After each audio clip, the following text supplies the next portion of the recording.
looking at this 2024 season, it has been a traumatic season from the beginning. From F1 rejecting the Andretti bid, to Lewis Hamilton moving to Ferrari, to Chris Horner's issue. Now the cars have been launched. All cars are now out. We now know what all cars looked like. And I think it's strategic that Red Bull chose to launch their car last. They waited for everybody to pick a date. And everybody means the major big teams. They picked their date right after the major big teams picked their date. And they knew when AlphaTauri certainly will launch. AlphaTauri, which is now Visa Cash App Racing Bull. That's VCAP. These are my predictions for this season. And strategically, they knew what they wanted to do. They knew they are bringing a podless car. Not really podless. They just made Mercedes podless look genuine. All through last season, I kept on saying that the only thing Mercedes had gotten wrong is not knowing how to maximize the podless. And I think Andre Newey had been able to unlock that. We've not seen the car race yet, but I think it will be unlocked. But will that car be fast? Will that car give Red Bull the improvement they need? Because when Mercedes went that radical way in 2022, everybody was looking at the car. And Mercedes gave Red Bull Andre Newey 2 good years. Yeah, 2 good years to study the podless car. They even altered it in those 2 years, made it look better. And the Andre Newey had an opportunity to do a reverse engineering on it. From what I see, the new Red Bull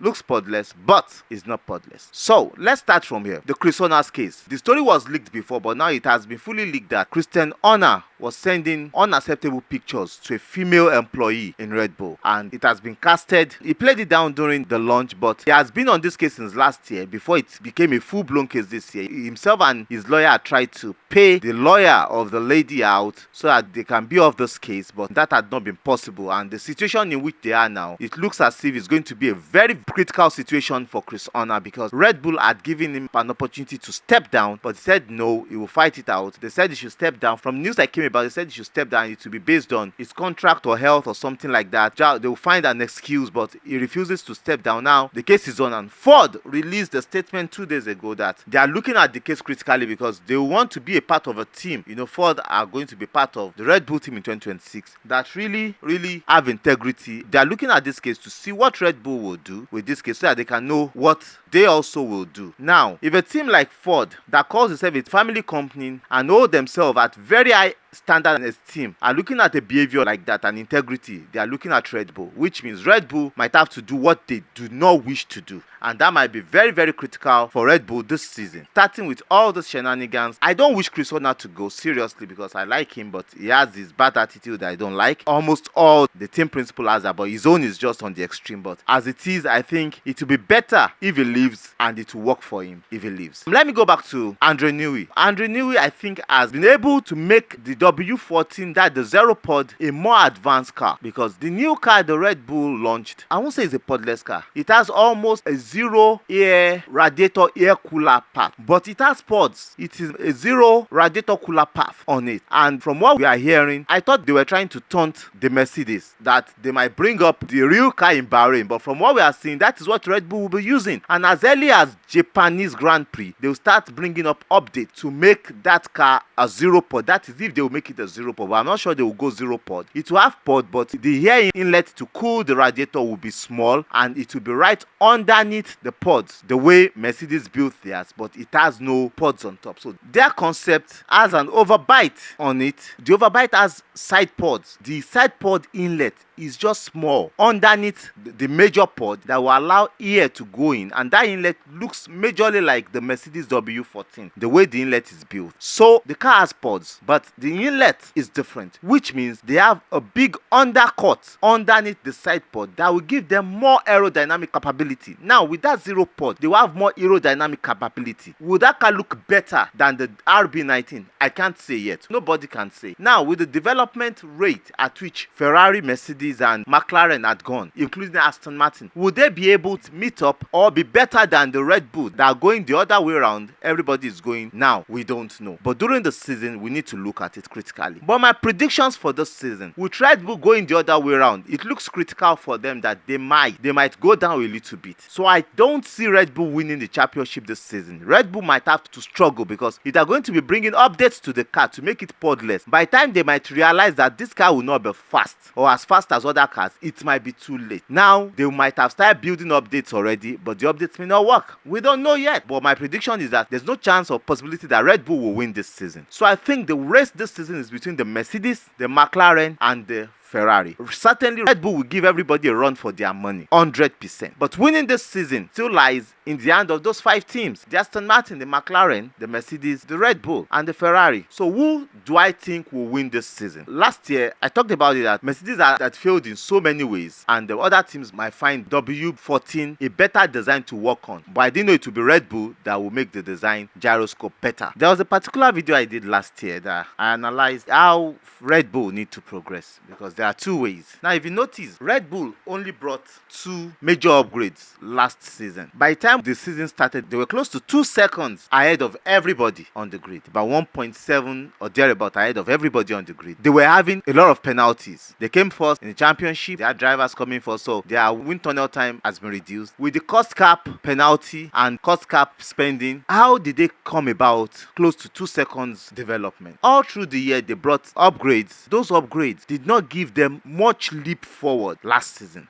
And I said it, before the end of the season, the closest team was about 0.5 to 0.6 seconds. That's about 6/10 away from Red Bull by the close of the season, which means they did not really develop. A lot of people were saying, oh, they will develop that car and make it faster this year. I said something in my podcast last year. I said, will Red Bull be able to develop forward or develop backward? Because if there's nowhere to develop on the car again and they keep on developing, it means they might come backward or stay at that point, which means every other team will come ahead and become faster than them, or close up and it will become a very tight championship. Now, coming with this inspired and their own ideology through Andre Newey's indomitable ideas to build this car, I cannot really say they are moving forward or moving backward until they get to the track. But from what I'm seeing here, I think Red Bull might be moving backward because they went away from their concept and they're trying to work on a different concept in which they said they will continue during the season. How will they be able to develop that? Except they found time or they found something on the simulation that relates to the car being faster than last year, which I don't believe. Mercedes thought the W13 was faster than W12. Meanwhile, the W13 was even slower than the W10. It might be a problem. Looking at who will win the championship, the big ask to see Red Bull winning the championship. I don't know how they will do it, except they've really found some time and they've really done the perfect job. Bring upgrades to that car of uncertainty.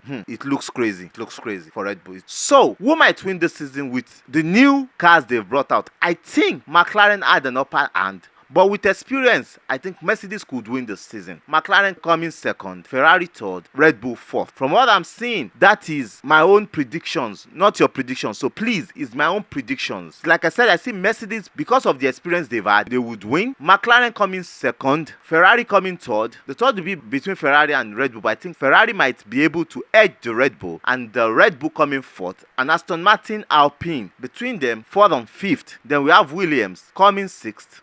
Steak. I can't say steak. Williams coming 7th, but the 5th is between Alpine and Aston Martin. But I think Aston Martin with experience might edge the Alpines. Steak coming 8th, Visa Cash App, that's the VCAP coming 9th, and AS coming last. Those are my predictions. But I think with the design, Red Bull might go down because of the concept change. And if Christian Horner is leaving, they might have another issue of leadership, which will also bring them down a little. So I think Red Bull will be coming 4th this season because they're having 2 things to deal with: the new car design, updates, and Chris Horner's leadership. So I think that will tell on them and it will really bring them down the pecking order this season. But have they really conquered the Mercedes W14 podless issue? I think Red Bull had conquered it, but they will have issues racing with other teams. The car still has pods, but the pod inlets are just underneath. That is my own opinion. But the car will race well, certainly. So, but will they be able to generate the right downforce they need? I'm not sure, because others are progressing. They are progressing, but which way are they progressing? Are they progressing forward or backward? We can say yet. Also, the McLaren, I said they are coming second because they are bringing more upgrades and they've not shown us the potential of their car and the upgrades they are bringing and what their car really looks like. So it's still going to be a shocker, and they are two very fast drivers. So let's see what they come up with in the season. But I think this season is going to be one of the most interesting seasons in F1. Bet it with me. And those are my predictions. And who will win the championship this season? All fingers crossed. It's between Mercedes, Lewis Hamilton, because if this is his last season, if he start picking up very well, the Mercedes might give it to him to win his last championship with them and then work on their remaining drivers. He's still having a good relationship with them, and I think Lewis Hamilton Hamilton might still be coming back to Mercedes, maybe not as a driver, but as an ex-official. And also, he might win the season, like I said. It's between him, Charles Leclerc, Lando Norris, and Carlos Sainz. Those are my predictions, and I think that is how it will be this season. I don't see Max Verstappen winning because I don't see the car really giving him what he wants and the way he wants to drive. Up onto the next one. I love you guys. Bye. Chi.